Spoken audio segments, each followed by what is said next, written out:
So tell me if you've seen this scene in this movie. It's a very Brady sequel. You know what I'm saying? The part where Marsha is giving Jane a hard time about lying about her fake ass boyfriend. You know what I'm saying? And the scene is kind of set up where you feel it's more about Jan, but really, this scene is all about Greg and Marsha. And I want to show you how. I don't know if you saw this, but I was today many years old. Mine is like 3 or 4 days ago, because that's when I found this. But anyway, yeah, when I found out that Marsha and Greg in this version of the Brady Bunch, I'm not saying in the overall story, but in this movie, in this version, in this universe, multiverse, Marsha and Greg was f***ing. Yeah. Now, I can't play it for you. But, Marsha went through, the whole little part where she gave Jan a hard time and she said, skew.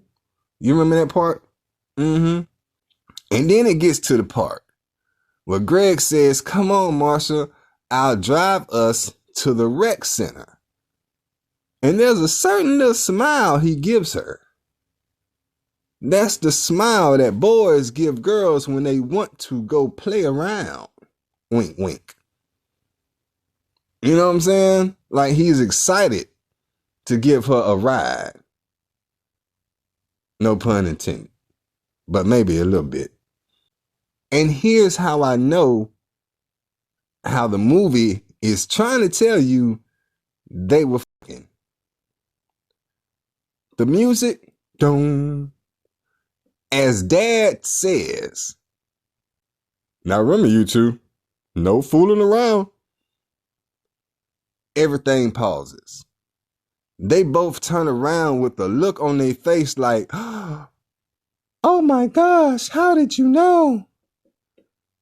And when I was a kid and I watched this shit, that face was like, ew, why would you say that?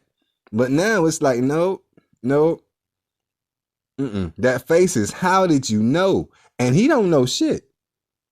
Because his next line is, well, if you're trying to get there on time, there's no time to dilly-dally and pretty much saying there's no time to bullshit. I was going to go ahead and just say that.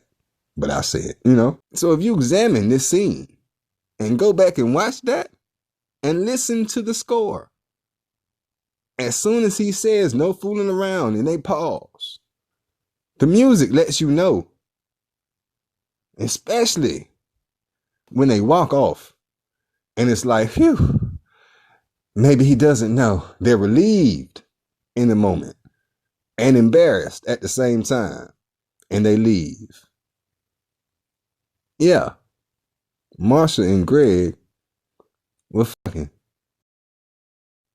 Now remember you two, no fooling around.